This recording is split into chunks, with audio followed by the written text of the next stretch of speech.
நம்ம இந்த tour plan இந்த ஷெட்யூல் போட்டதுக்கு அப்புறம் அது என்னப்பா சனிக்கிழமை சனிக்கிழமை சனிக்கிழமை இந்த மாசத்துல சனிக்கிழமை 4 நாள், ஞாயிற்றுக்கிழமை 4 நாள். இந்த மாசம் ரொம்ப நல்ல மாசம்.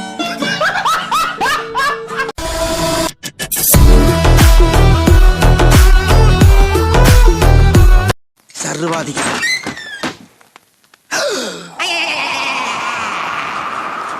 என்ன கதவை திறந்தா ஒரே வெட்ட வழியா இருக்கு. நம்பி அனுப்புனே. ஐயோ இவன் வேற ஒரு டைப்பா பாக்குறானே. சும்மாவே யூட்டன் போடுவான்.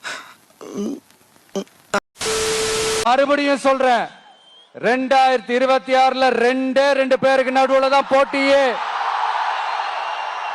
ஒண்ணு இன்னொன்னு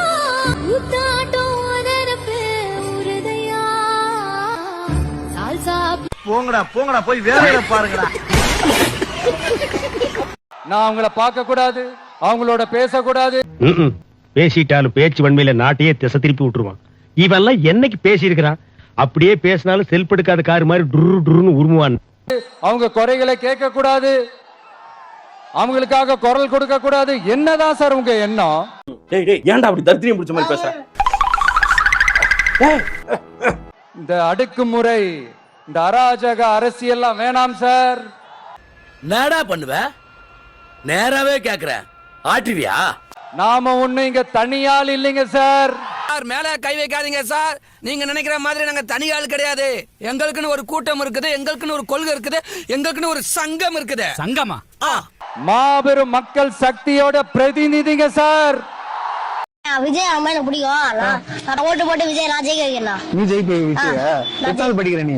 நானா 7ஆவதுண்ணா. 7ஆவது படிக்கிற? நான் முதலமைச்சர் ஆகிறேன்னா. அப்ப நீ ஓட்டு போட்டு விஜய் முதலமைச்சர் ஆகிடுவ இல்லையா? ஐஸ் சாப்பிட்டுனே போ. சொன்னல இந்த மாபெரும் இளைஞர் இயக்கமா இருக்கிறோம் சார். இந்த மாதிரி இருக்கிறவங்க தான் முக்காவாசி அந்த கட்சியில இருந்தானுங்க பாருங்க, மரத்துல குரங்கு மாரி தொங்கிக்கிட்டு.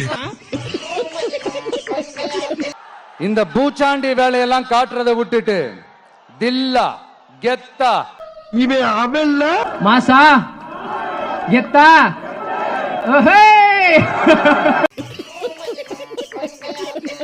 நேர்மையா எலெக்ஷனை சந்திக்க வாங்க சார். உன்னை எல்லாம் நான் மனுஷனாவே மதிக்கிறதுலடா, மயில் ரேஞ்சுக்கு தான் மதிக்கிறேன்.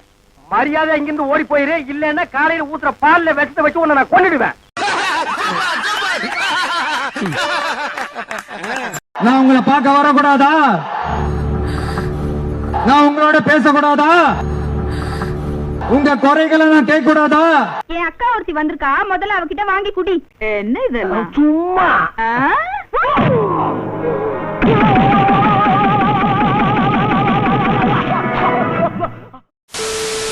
ஹலோ ஹலோ, சரியா கேக்கலடா. ஓவர். இங்கே கரகரனுங்குது. ஓவர். கொஞ்சம் மேல வந்து பேசுறா. ஓவர். இதுக்காக டவர் கிடைக்கலன்னு என்னால இதுக்கு மேல ஏறி வந்து பேச முடியாது. ஓவரோ ஓவர். ஹலோ, ஒரு பாயிண்ட வச்சுக்கிட்டு நான் எங்கிட்டு பேசுறது? எவனாச்சும் காட்டுக்குள்ளேயும் டவர் கிடைக்கும்னு விளம்பரம் பண்ணட்டு அவன் காதை கடிச்சு போடுறேன். கிறுக்கியலுக்கு பிறந்தவங்க.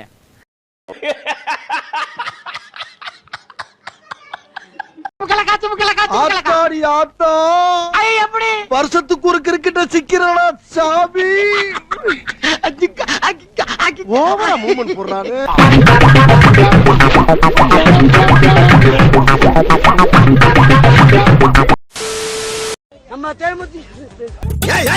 என்ன சொல்ல சொன்னா என்ன சொல்லிட்டு இருக்க? என்னடா என்னமோ கூன்றான். என்னங்க நீ ஒண்ணும் சொல்லணும் போ.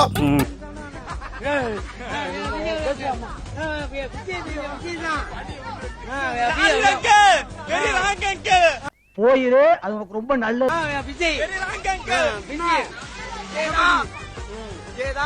நாம தான் வந்தாச்சு. மும்பை போயாச்சு, வந்தாச்சு. சைடுல ரைட் போயாச்சு. விஜயனுடைய கொள்கை அது மாற்றமா எடுக்கணும். அதானே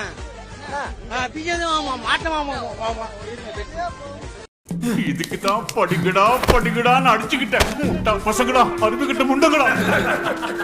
இதே நாகப்பட்டினத்துல 14 வருஷத்துக்கு முன்னாடி 2011ல February 22nd இதே நம்ம மீனவர்கள் தாக்கப்பட்டதை கண்டிச்சு ஒரு பொதுக்கூட்டம் ஒண்ணு நடத்தணும் இல்லையா? ரத்தத்தின் ரத்தமே உடன் பிறப்பே சொந்தத்தின் சொந்தமே நான் இயங்கும் உயிர் துடிப்பே அம்மாவும் அப்பாவும் எல்லாமே நீதானே என் வாழ்க்கை உனக்கல்லவா.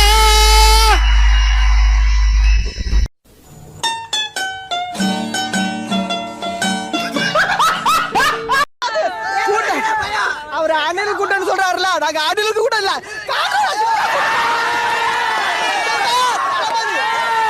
பைத்தியம் அதெல்லாம் பைத்தியம் என்னங்க போ. ஏங்க பைத்தியக்காரங்க எப்படிங்க பூட்டி வைங்க, உள்ள பூட்டி வைங்க சார். எந்த சம்பவத்துக்காக நீங்க கட்சி தொடங்குனீங்க? அது சம்பவம்ல சரித்திரம். என்ன விஷயத்துக்காக போனீங்க? அது விஷயம் இல்லம்மா, விசித்திரம். என்ன பிரச்சனை சார் உங்களுக்கு? அது பிரச்சனை கிடையாது, பிரளயம். சார் நீங்க பேசுறது ஒண்ணுமே புரியல சார். ஒண்ணும் புரியல, கூட்டத்தை கலந்துட்டு வீட்டை பக்கம் போங்க எல்லாரும். சார் ஜனங்களா நீங்க எதுக்கு கட்சி ஆரம்பிச்சீங்கன்னு தெரிஞ்சுக்க துடிச்சிட்டு இருக்காங்க.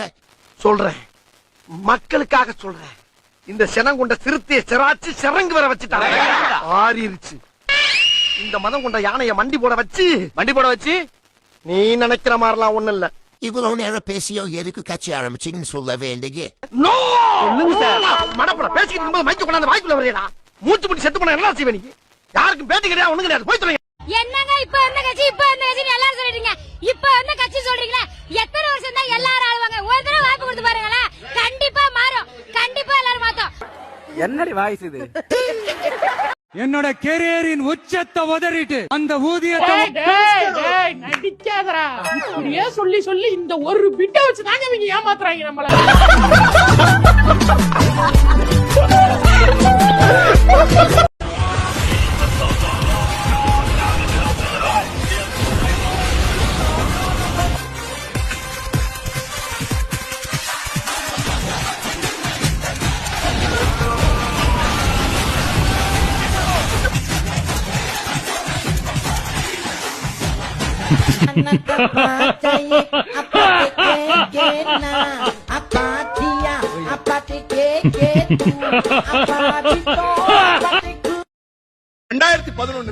ஒரு சிடி ஒண்ணு மாட்டிக்குது. யார்கிட்ட? ஒரு சிடி ஒண்ணு மாட்டிக்குது ஜெயலலிதா. தம்பி இதெல்லாம் நான் பிரசன்னா சும்மா பேச மாட்டேன். எதுக்கு இவ்வளவு புக் எடுத்துட்டு வரேன்? எதுக்கு இவ்வளவு ஆதாரத்தோட வரேன்? 2011 ஒரு சிடி ஜெயலலிதா மாட்டிருச்சு. ஒரு போன் போகுது, நீலாங்கரைக்கு ஒரு போன். பணையார் இருக்காரா?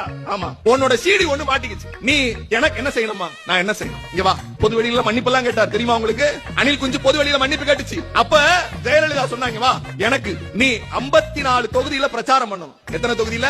54 தொகுதியில அதிமுகவை ஆதரித்து பிரச்சாரம் செய்தவர் தான் இந்த நடிகர். அவர்கிட்ட தேர்தல் முடிஞ்சிருச்சு, நாம ஆட்சிக்கு வரல, அந்த ஆட்சிக்கு வந்துருச்சு. பதவியேற்பு விழாவுக்கு நடிகர் வந்தார். அப்ப நடிகர்கிட்ட கேக்குறாங்க, ஐயா உங்களுடைய முகத்தால் தான் இன்றைக்கு ஆட்சி வந்திருக்குதாமே, 51 தொகுதிகளை நீங்க பிரச்சாரத்துக்கு போனீங்களாமே, அதனால ஜெயிச்சிட்டீங்களாமே அப்படின்னு கேட்டப்ப அனில் குஞ்சு சொன்ன வசனம் என்ன தெரியுமா?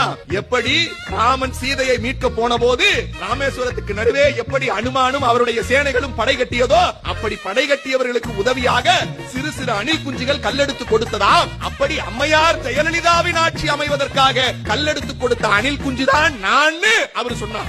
அவர் கொள்கை 1000 இருக்கட்டும், அவர் கொடி என்ன இது இருக்கட்டும், 1000 இருந்தாலும் அவன் என் தம்பி, நான் எப்பவும் ஆதரிப்பேன். அவன் என்னை எதிர்த்தே வேலை செஞ்சாலும் ஆதரிப்பேன். அது ஒரு பிரச்சனை கிடையாது. நீ அவ்வளோ நல்லவன் இல்லையா? எதிரிதான், அதுல அண்ணனும் கிடையாது, தம்பியும் கிடையாது.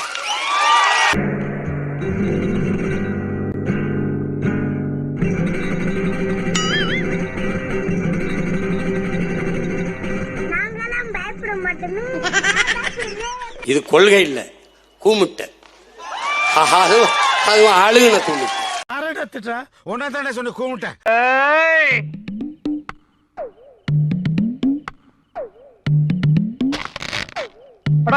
புது தத்துவம் ஆயிடுச்சு, பயந்துட்டேன். திராவிடமும் தமிழ் தேசியமும் ஒண்ணு, எங்க கண்ணு அது வேறு, இது வேறு.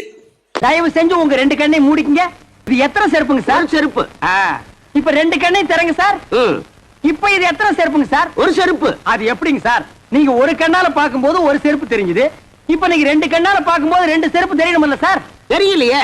தெரியலன்னா செருப்பாலே அடிப்பண்டா, பைத்தியம் பிடிச்ச நாயே. இந்த சாலையில அந்த ஓரத்துல நில்லு, இல்ல இந்த ஓரத்துல நில்லு. நீ நடுவால நின்னா லாரி அடிச்சு செத்து போயிருவா பாத்துக்க. வன்மம். இது நடுநிலை இல்லை, மிக கொடுநிலை. இதுக்கு மேல ஒரு வார்த்தை பேசுன மரியாதை கெட்டுடும். பேசாம போ. What bro? It's very wrong bro.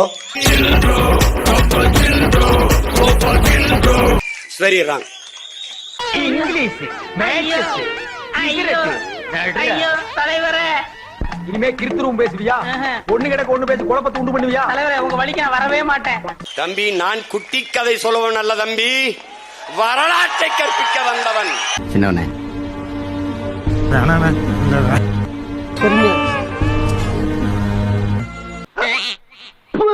நீங்கள் இனிமேதான் பெரியார், அம்பேத்கர் எல்லாரையும் படிக்கணும். நாங்க படிச்சு PhD வாங்கி தீசிஸ் சப்மிட் பண்றோம். என்னுடைய ஐயாவன், என்னுடைய தாத்தன், நான் அவனுக்கு பேரன். நான் கொள்கை பேரன், நான் தான் நிஜம். எங்க ஐயா இருந்தா யாரு உன் பேரன்னு என்னைத்தான் சொல்றாரு. இங்க வந்துகிட்டு புதுசா கான்செப்ட் என்னென்ன பேசுறாங்க. சங்க இலக்கியத்திலே வலுகிற தலையணங்கானத்து செருவென்ற பாண்டியன் நெடுஞ்செழியனின் பேரனும் பேத்திகளுமடா நாங்கள். சும்மா நாச்சி சொல்றான், மண்டையில பூரா களிமண்ணாக்கும். முட்டாபைய எதிர்ப்புரட்சி, முட்டுக்கு முட்டு, வெட்டுக்கு வெட்டு தான் எங்களுடைய கதை. என்ன பிரச்சனை உனக்கு? என்ன பிரச்சனை சிரிச்சுட்டு கேக்குற? என்ன பிரச்சனை உனக்கு? என்ன கையில காசு இல்லையா? காசு அன்பு என்றால் அன்பு, வேற அன்புள்ள உடன் பிறந்தார்களே பேரன்பு. வம்பு என்றால் வம்பு. பஞ்சடேலக்க பேசுற நீ என்ன பெரிய பருப்பா? சாதாரண வம்பில்லை உடன் பிறந்தார்களே, கொடிய வம்பு. கருவிலேயே என் எதிரி யாருன்னு தீர்மானிச்சுட்டு பிறந்தவன். எவன் என் எதிரி, எவன் என் இனப்பகைவன் என்று முடிவெடுத்துட்டு தான் களத்துக்கு வந்தேன். டேய் டேய் டேய் டேய் டேய், மூஞ்சியும் மொகரையும் 7 கழுத வயசாச்சு வண்டியில உட்கார்ந்து இப்படி நார் அடிச்சிட்டு இருக்கற. என்ன பத்தி பேசுற? தம்பி, நான் குட்டி கதை சொல்லுவன் அல்ல தம்பி, வரலாறு அடிச்சுக்கிட்ட. நான் குளிரூட்டப்பட்ட அறையிலிருந்து சிந்தித்து வந்தவன் அல்ல, ஒடுங் சிறையிலிருந்து சிந்தித்து வந்தவன். இதெல்லாம் யாரா உன்கிட்ட கேட்டா? யாரா நீ? Mental specialist. சத்தமா பேச. ஆமா, சரக்கு இருக்கு, கருத்து இருக்கு. பக்கத்துல அருவா இல்லையா? அவன் அப்படியே வெட்டிடுறேன். பின்ன பாடி இல்லையா, பாவடை இல்லையா சொல்லிட்டு இருக்கா? தாய்மொழி தமிழடா தம்பி, இது பண்பாட்டு புரட்சி தம்பி. என் மூதாதையின் முப்பாட்டனின் தோளில் இருந்த பணப்பையை ஏன்னா உன் பிரச்சனை உனக்கு நல்ல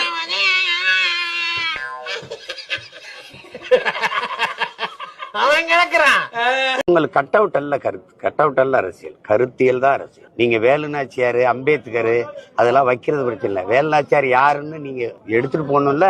இப்ப நான் வந்து பேசலன்னா நீங்க சுந்தரலிங்கம், வேலுநாச்சியார்லாம் இந்த தலைமுறைக்கு தெரிஞ்சிருக்குமான்னு தம்பி. வேலுநாச்சியார் யாருன்னு சொல்லுங்க, படத்தை வச்சுட்டா யாருன்னு சொல்லுங்க. நான் வரலன்னா வேலுநாச்சியார் யாருன்னு தெரியாது தம்பி. நீங்க வச்சிருக்க வெட்டூர்வ படம் இருக்குல்ல, கட் அவுட், நான் வரைஞ்சது தம்பி. என் கோத்திரம் என்னன்னா சிவகோத்திரம். என் பத்திரத்துல இருக்கு, எங்க அப்பாவுடைய சொத்து பத்திரத்துல சிவகோத்திரம்னு இருக்கு, சிவசமயம்னு இருக்கு. இன்னைக்கு தான் ஸ்வர் இண்டுலான்னு எழுதுறான், அன்னைக்கு நாங்க சிவசமயம் பண்ணாங்க. எங்க பத்திரத்தை நான் எடுத்து காட்டுறேன். எங்க அப்பா எல்லாம் இறந்துட்டாங்க, அந்த பத்திரம் இருக்கு என்கிட்ட. இன்னைக்கு என் தாத்தாவுடைய சொத்து பத்திரத்துல சிவகோத்திரம் இருக்குது, சைவகோத்திரம் இருக்குது. ஏன்டா அப்படி பாம்பு கடிச்சு பதில் போய் வர? ஏற்கனவே போன உசுறு திரும்பி வந்துருக்கு. ஐயா லெட்டர் போட்டிருக்காருயா. தம்பி, உங்க தம்பி கூட வருவா, எல்லாவித அற்புதம் செய்வா. ஒரு திரைப்புகழ் பெற்ற நடிகர் வந்து ஒரு இடத்துல பொது இடத்துல வரும்போது அதை ஒரு தடவை பார்க்கணும்ட்டு மக்கள் வெகுவாக கூடுவாங்க. அது இயல்புதான். அதனாலேயே இங்க வருங்க, என் தம்பி கூட நிக்கிற ரசிகர்களே முக்காவை பாதிக்கு மேல எனக்கு தான் ஓட்டு போடுவாங்க. நாம் தமிழர் கட்சியில தான் எவனும் தொண்டன் தலைவெல்லாம் கிடையாது. எல்லாம் ஒரே தாய் பிள்ளைகள், அண்ணன் தம்பிகள், தமிழ் தாயின் பிள்ளைகள். நீங்க யார சொல்ல? நாங்க களத்தில் நிக்கிறவர்கள் கூட நீ என்னடா எனக்கு விதி விதிக்கிற? நீ என்ன நீங்களே இப்படி பேசுன எப்படின்னா? நான் தான் பேசுவேன். என்ன நீங்க என்ன நீங்க சொல்றத நான் கேட்கறதுக்கு நிக்கிறேன்னு நினைக்கிறேன். நீ இப்ப களத்துல வேலை பாக்குறவங்களுக்கு மதிப்பு கிடையாது. கடைசியில சோறுட்டி ஓட்டிட்டே இருக்கணும். நீ வெட்ட வேணா போடா, ஒட்ட வேணா போடா. அப்படிலாம் ஒண்ணு போடா. கட்சி நம்ம கட்சி தான் இது.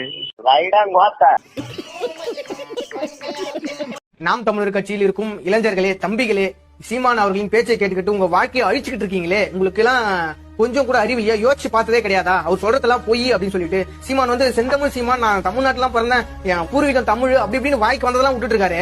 ஒரு போட்டோ ஒண்ணு காட்டுற பாருங்களேன்.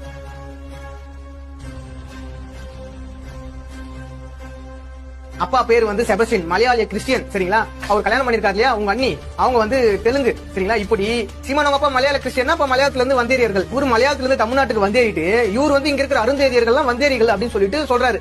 உங்க அண்ணன் வந்து பொய்யா புள்ளிட்டு இருக்கான். RSS ஓட சங்கி, RSS-க்கு சொம்பு தூக்குன்ற சீமான் அவர்கள் வந்து ஒரு துரோகி. வெளிநாட்டுகளில் இருக்கும் ஈழ தமிழர்களின் ஈழத்துக்கு நான் உதவுறேன் அப்படின்னு சொல்லிட்டு அவங்க கிட்ட இருந்து காசை பிடிங்க. அந்த காசுல வாழ்ந்துட்டு இருக்க சீமான் அவர்களின் பேச்சை கேட்டுக்கிட்டு இளைஞர்கள் எல்லாரும் அவங்க வாழ்க்கையை தொலைச்சுக்கிட்டு இருக்காங்க.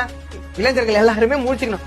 எப்படியும் ஒரு 3 வருஷத்துக்கு மேல சீமானோட உண்மை முகம் கிழிக்கப்படும். அப்பொழுது அவர்கள் தம்பிகளுக்கு தெரியும் சீமான் ஒரு துரோகி என்று.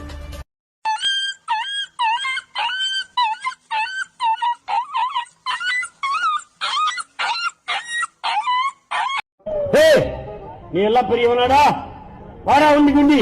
ஏன்னா மொக்கச்சாமி ஏன்டா இப்படி தனியா போட்டுட்டு வர மாதிரி